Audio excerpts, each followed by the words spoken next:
Bismillahirrahmanirrahim. Assalamu alaikum, my brothers and sisters. I hope you're praying your salahs as well as looking to the Qur'an and Hadith for guidance in your everyday life. If you're watching this video and it's salah time, please pause it and go pray and come back when you're done. Please also check out the description section of this video to get my new dawah products and to support the channel. I was sent a clip by a channel member of a recent podcast by two Dubai-based Muslim influencers by the name of Mo Vlogs and Lana Rose. Mo and Lana are brother and sister. Their real names are Mohammed Ragdari and Parisa Ragdari. I hope I'm pronouncing that correctly. I think they are both Emirati nationals, but I'm not sure of their ethnicity. It could be some sort of Arabic and South Asian mix. They are both very successful with what they do, and they come across as very Western and don't talk much about Islam, though they both have said they are Muslims. I think their Western influence comes from studying in London universities when they were younger, before they returned to the UAE, though I think they were schooled in Dubai. Both of them have done music as well as content that is not permitted in Islam. I'm not here to judge them, I'm simply here to analyse how we can stop our children being influenced by content made by very liberal Muslims and how we can prevent our kids from having the same values as them, which take them far away from Islam. I also feel like a lack of a strong father in the home contributed to their Western outlook, as well as having a mother with very liberal values also. And this is important because having a family where a mother and father are present and are practicing Muslims that are influencing their children with Islamic values will ultimately determine how they turn out in life. Social media monitoring of Muslim children is one of the main things my husband and I help fellow Western Muslims take care of in the Muslim Fellowship online community we created, as well as schooling, child custody, divorce, marriage, general counselling, career and finances, improving your deen, improving your health, help with addiction issues, as well as Islamic parental advice and assistance, plus much more. Links are in the description. What was really surprising to me in the clip I'm going to show you is how freely the older sister talks about dating men, and how the brother not only condones it, but actually encourages it, and they do this for the world to see. If you would like me to react to any of your suggested videos, please become a channel member via the join button on my page. Let's roll the clip. Lana Rose, aka my sister, aka the most controversial girl in the region. No.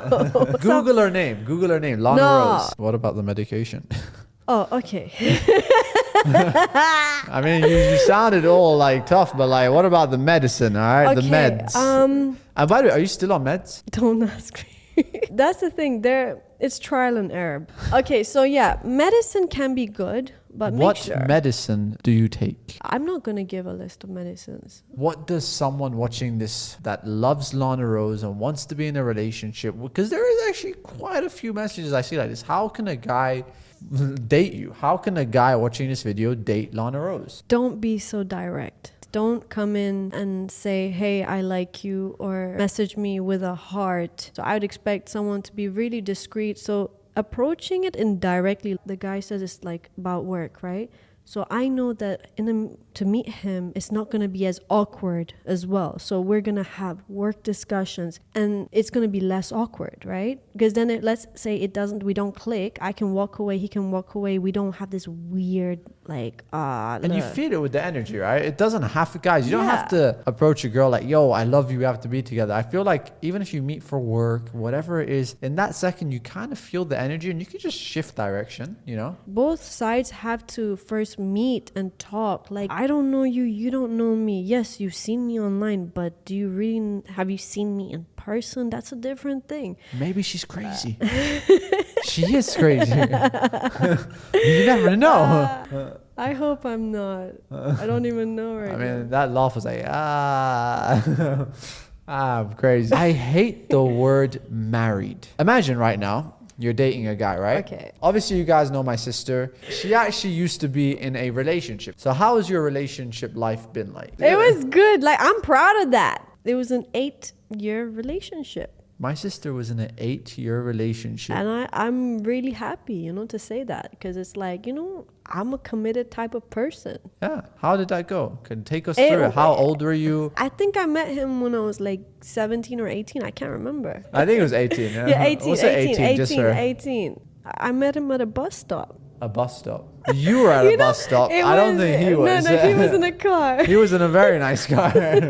Yeah, I mean, they didn't have a bad car. it was an okay car. I met him through my work, and something happened in the middle of this And he work. invited you out. No, it wasn't like that. It was like I was just annoyed, and he was like trying to calm me down for something. That meeting got cancelled, a meeting that we were supposed to all attend. And then he was like, "Oh, do you want me to pick you up? Because everything got cancelled. I wasn't something." And then I was waiting at a bus stop, and I was like, "Okay, sure, fine." So he picked me up there, and then like we started talking. We were just friends. And then it turned into a relationship. Yeah, eventually, like we just kept going, like meeting up, and then obviously, like I just like realized, this is more than friends now. Yeah. Okay, you start dating, right? And then what happened? Okay, so I think half of my relationship was long distance eventually because we were both in the same country when we met, and then something happened halfway along that both of us actually traveled. Yeah. So he went another end of the world. I went to another. London. Yeah. So we were like trying to still make it work. I changed in terms of goals and what I wanted in life.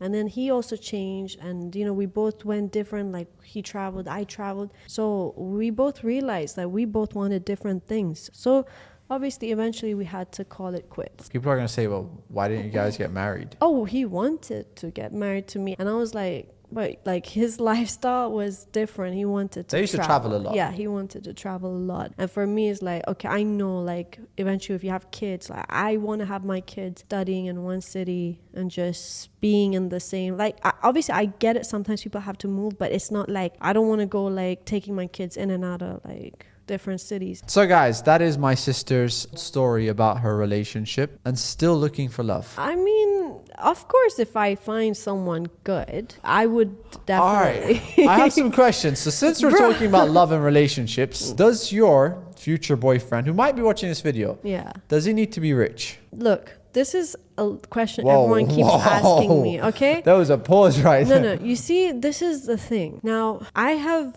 met guys who have no money. What do you think about vape? It's like if I had kids watching this podcast, I want to see some adults sitting there and telling my kids, don't do it. Don't vape, kids. Do you vape? What is wrong with you, bro? Can you like... I'm just asking you questions. Do you drink water?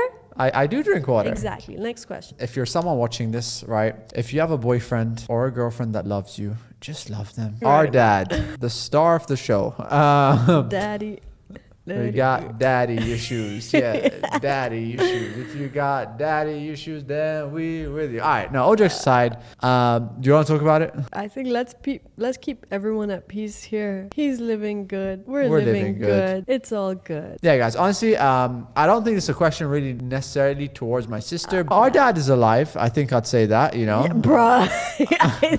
I mean, he is alive. We haven't seen him for like years, quite a few years. Everyone's had our ups and downs. Every family has like moments. Our dad's not in the picture as of now, and yeah, that's about it, guys. There's no crazy story. It's a normal mom and dad relationship. Things don't work out, they separate, they go their way. He's having a good life. He is healthy. He is alive, thankfully, and so is my mom, and that's it. All right, now moving on. This is way more important. Music Makes me lose control. Hey. You do music. So what does music mean to you? The last few months, I was actually working, and I made a lot of albums. I have so many other albums ready to come out. I listen to different music. Mo listens to different music. My mom listens to different music because I love music, and I think you guys know that from the last few years. When something makes you happy and there's nothing else you want to do, I always tell people this: just go for it. Okay, so there's a lot to unpack here. It is so shocking that a Muslim brother would openly discuss and encourage his sister committing zina. And even more shocking is how the Muslim sister has no shame in discussing how she meets men and wants men to approach her on social media. Mo even said he'd seen the messages his sister gets and even gave advice to men on how to talk to his sister in a romantic context. Both of them also use words like dating, boyfriends and girlfriends, which is completely haram in Islam. Also, they are based in Dubai. Zina is illegal there and can result in imprisonment. I hope they'll be more careful in the future. Clearly, despite their huge success success as influencers and them being very hard-working and accomplished people, they still have massive issues, which I put down to lack of faith in Allah subhanahu wa ta'ala. Lana is on medication, so clearly her mental health isn't great, and from the way she ducked the vape question, it seems she has a nicotine dependence as well. Also the fact that she had a man who wanted to marry her, but she decided not to marry him because an excuse she gave about how she wanted her future children to be located baffled me. Why not discuss this before you commit zina with someone for years? She's in her mid-30s and unmarried, which is not normal in Muslim culture, but it is in Western culture. Also the fact that she has music videos out that are similar to Western hip-hop artists in terms of displaying her body and revealing outfits and haram lyrical content, as well as her social media posts and pictures that are very much like how a Western atheist female would post, shows that she values this more than Islam. Though in her favour, she does say she is Muslim. So let's make dua for this sister to come closer to Allah subhanahu wa ta'ala. Mo has also done similar types of music videos and has even done reaction videos to his sister dressing and undressing in provocative clothes. It really boggles my mind that a brother would condone this behaviour from his sister, let alone encourage it. He clearly says that he has daddy issues. However, they did keep it somewhat respectful when they spoke about their father, but there does seem to be some hurt there. And from the way they describe their mother in terms of listening to music and how she even makes appearances on their social media accounts, she seems very similar in outlook to her children and looks to be more of an influence on them than the father. The lesson here is Muslim men should never encourage or condone their sisters or daughters committing zina. A woman should not be talking about such sins openly online, especially if they've made such mistakes in the past. May Allah subhanahu wa ta'ala guide both of them out of this jahiliyyah and give them hidayat to come back to the religion of their birth. Just imagine these two siblings talking about Islam and being positive examples of Muslims on their huge platforms. They would do so much good and bring so many people to Islam. I'm sorry if this came across as harsh, as my intention is not to trash neither Lana or Mo, but the reality is they are a bad influence on Muslim youngsters, and we as parents have to ensure our kids are not watching content like this, which can go under the radar because such influencers look like and claim to be Muslims, but are not promoting Islamic things. Please like, comment, share, subscribe and turn on notifications, as I'll be posting new content daily. Jazakallah.